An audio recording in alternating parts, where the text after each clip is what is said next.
Welcome back to camp.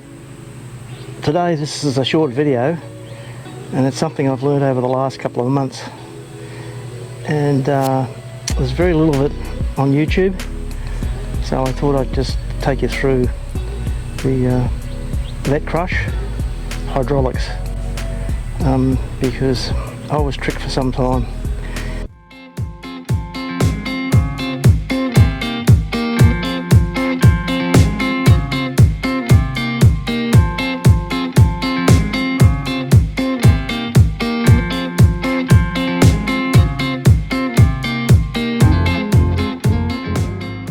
Because a part fell off and I didn't realise it fell off.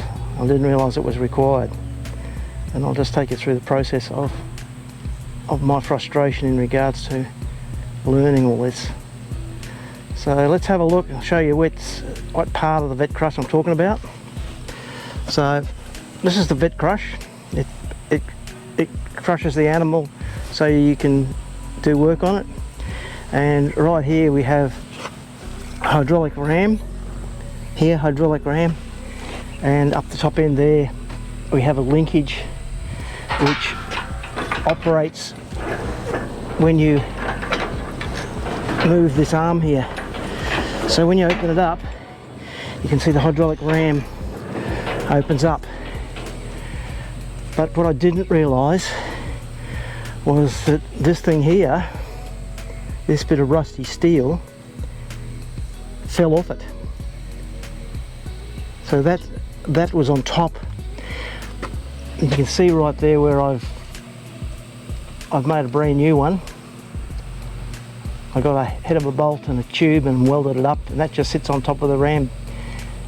And without this little bit of metal on there, what was actually happening is it wasn't opening up the valve inside here. There's a one-way valve in there. And I knew there was a problem with the ram, but I didn't know what. So I took it to a hydraulic guy in town, and they went through it and replaced the seals, brought it back, cost a few $100s. They do very good work, but it was still exactly the same. And so I walked away from it for about a month, I suppose, and then I started to mess around with this one here. We have one here that has a hydraulic ram on it, and what you do is you flip this lever, and what happens is that it locks, and its mechanism here, when you roll this up, it releases a one-way valve inside the cylinder. So while that's in the up position, nothing works. But as soon as you lock it over like that, you can move this up in one direction like that.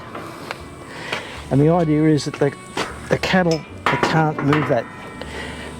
But it wasn't until I examined this one that I sort of realised that I needed that little top hat, which now works when I open that right up like that. It opens up the hydraulic valve inside the cylinder and allows the gate to open. And when you let it go, it closes the valve in the cylinder, and now the cattle can't open this up.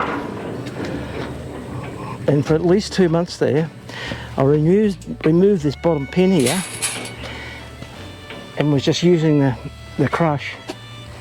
But every time the cattle pushed sideways on that gate, it opened up. So that has got thread on it. Not sure whether you can see that or not, but it has thread on it. And it was threaded onto the top of that, but it rusted off and it fell on the ground, and I didn't even know. So that's what I've learnt, that these cylinders are pretty robust. They work quite well, and you need them. You absolutely need them, because the cattle are quite strong.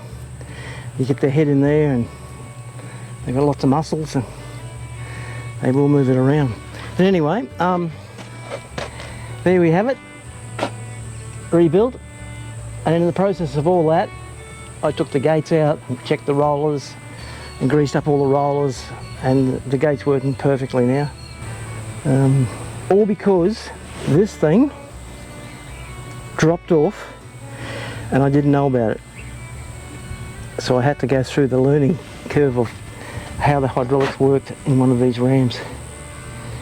And I thought by its movement that it was opening it, but without that little top hat on there, it's 6 mils the difference.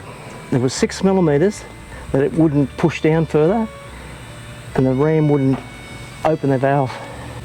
I learned a lot. Thanks for watching, and we'll catch you on the next one. Bye for now.